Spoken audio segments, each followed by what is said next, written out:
The Byzantine Empire was the eastern half of the Roman Empire, outliving its collapse in the west by nearly a millennium. Although its inhabitants would have self-identified as Romans, we currently use the term Byzantine to distinguish it from the western portion of the Roman Empire.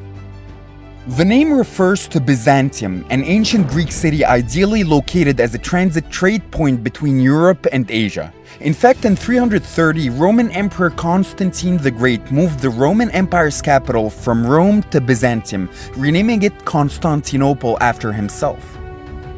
Constantine was the first emperor to legalize Christianity, which was previously persecuted throughout the pagan Roman Empire, and summoned the First Council of Nicaea in an effort to reach consensus in the church. Emperor Theodosius I then went further by making Christianity the official religion of the Roman state and punished the practice of pagan rituals. The Byzantine Empire existed from approximately 395 when the Roman Empire was split. About 80 years later, the Western Roman Empire fell, while its eastern counterpart, Byzantium, remained a powerful, thriving empire.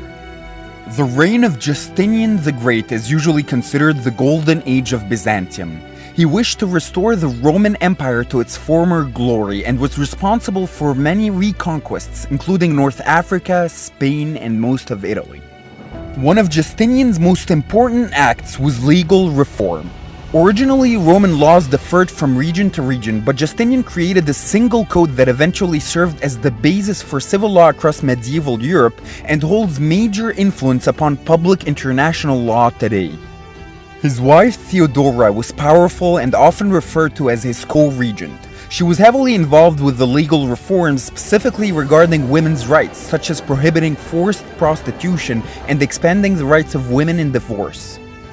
Many great monuments were built under Justinian, none greater than the Hagia Sophia, the center of Christianity in Constantinople and the largest church in the world for nearly a millennium. However, a plague swept throughout the empire, killing Theodora, almost the emperor himself, and devastating the whole empire. After Justinian, the empire continuously lost lands to Persian forces during the Byzantine-Sasanian Wars, some of the longest wars in history. But Emperor Heraclius finally led Byzantium to victory against their Persian rivals. He restructured the military and administration and adopted Greek for official use instead of Latin. Under the constant threat of invasion, the emperor developed the theme system. Small regions were placed under the control of a general responsible for its defense and civil administration, strengthening the empire overall, which was a step away from the traditional Roman practice of centralized recruitment.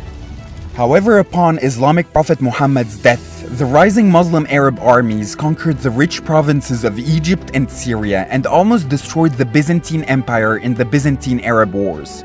The empire had gone from being the urbanized and cosmopolitan Eastern Roman Empire into medieval Byzantium, a predominantly agrarian Greek-speaking society. The Isaurian dynasty saw rising iconoclasm, banning image veneration. This furthered conflict with the West as the Roman Pope remained in favor of religious images throughout the medieval period. Although it stretched over less territory from the 8th to the 11th century, the Byzantine Empire enjoyed another golden age under the Macedonian dynasty. The empire patronized art, including Byzantine mosaics, had more control over trade and more international prestige than under Justinian.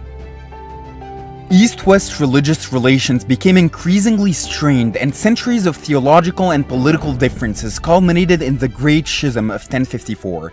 This created two separate branches of Christianity, the Roman Catholic Church in the West and the Eastern Orthodox Church in the Byzantine East. A few years later in 1064, the Seljuk Turks, rising Muslim nomadic warriors from Central Asia, were able to invade the disputed frontier region of Armenia. Latin armies also invaded parts of Byzantium, but Emperor Comnenus forced soldiers' loyalty in the hope of defeating the Turks. The combined Western Byzantine forces recaptured Asia Minor, but the events ultimately exacerbated East-West animosity. Violent tensions between the East and West culminated during the Fourth Crusade, when Catholic crusaders sacked Constantinople, looted the Hagia Sophia, and instated a short-lived line of Latin kings from the West. Under the Paleologon emperors, Byzantium was economically crippled and failed to seek aid from the West again, this time against the Ottomans, nomadic Turkish tribes named after their leader Osman I. Ultimately, in 1453, the Ottomans were able to breach the strong walls of Constantinople, marking the end of the Byzantine Empire and the beginning of the long reign of the Ottoman Empire.